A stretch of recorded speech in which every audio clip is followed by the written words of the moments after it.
ओम शांति। हम सभी कितने भाग्यवान हैं कि जब भगवान नई सृष्टि रचने आया तो हम भी उसके साथ हैं। जिस परम पिता से हम जन्म जन्म के लिए सहयोग मदद मांगते रहे, उसने आकर हमें अपना सहयोगी बनाया और एक बहुत सूक्ष्म प्रेरणा दी कि बच्चे तन मन धन से इस कार्य में सहयोग करो। बहुत बड़े भाग्य की बात है हम सब के लिए कि वो हमारे तन को अपनी सेवा में स्वीकार कर ले, हमारी बुद्धि को अपने कार्यों में लगा ले, हमारा थोड़ा सा धन स्वीकार कर ले। धन की उसके पास और कमी, वो चाहे तो एक सेकंड में संसार में हीरो की बरसात करा सकता है, लेकिन अपने बच्चों का श्रेष्ठ भाग्य बनाने के लिए उनका मन भी ईश्वरीय कार्यों में लगे, इसलिए उसने ये सहयोग की बात कही है।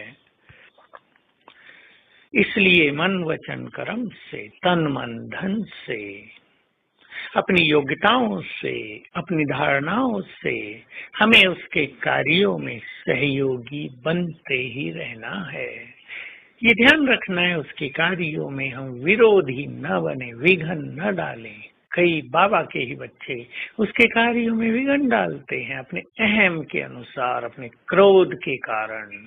अहम और क्रोध ये दो कारण बनते हैं यज्ञ में विघन पड़ने के। इम्प्योरिटी कारण बनती है यज्ञ में विघन डालने की।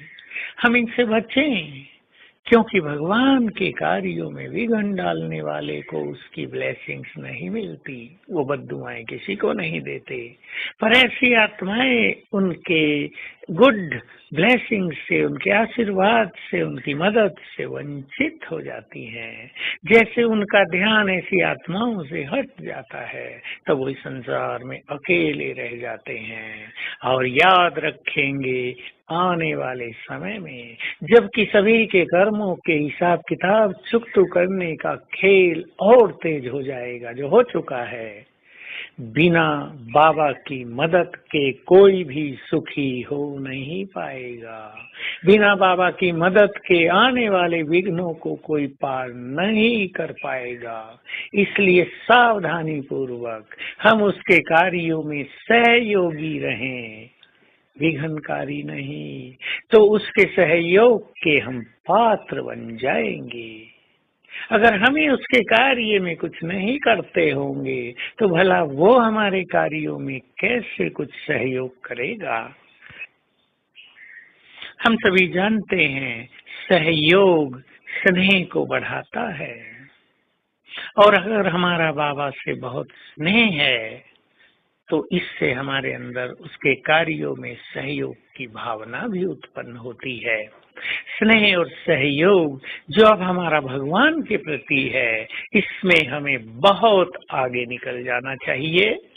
तो जन्म जन्म द्वापर युग के बाद भी वो हमें सहयोग करता रहेगा, क्योंकि उसे तो पता होगा किसने मेरे कार्यों में जीवन लगा दिया, डेडिकेट कर दिया स्वयं को। न केवल बाह्य रूप से समर्पित होने की बात है, लेकिन आंतरिक रूप से समर्पित हो जाना, इसका परम महत्व है। तो हम ध्यान दें, अपने से पूछें, हम भगवान के इस महान कार्य में क्या सहयोग दे रहे हैं, या अपने ग्रस्त की उलझनों में ही उलझ कर रह गए हैं। याद रखेंगे, तन से सेवा करने से तन का सुख, मन का सुख प्राप्त होने लगता है। बहुत खुशी होती है उन आत्माओं को जो यज्ञ सेवा करते हैं, धन का सेवा करने से, धन का सहयोग देने से धन दिनों दिन वृद्धि को प्राप्त होता रहता है। हमने कई बाबा के गरीब बच्चों को देखा है जिन्होंने सच्चे मन से थोड़ा थोड़ा धन लगाया और आज वो बहुत संपन्न स्थिति को प्राप्त हैं। उनके परिवार भी बहुत सुंदर हैं, उनको ईश्वरीय मदद भी बहुत मिलती है। अपनी योग्यताओं का सेवा में सदुपयोग करने से हम उन्हीं योग्यताओं के स्थापक बन सकते हैं द्वापर युग के बाद, या सतयुग से ही वही योग्यताएं हमारी आगे बढ़ेंगी और हम उसको आगे बढ़ाने वाले बन जाएंगे।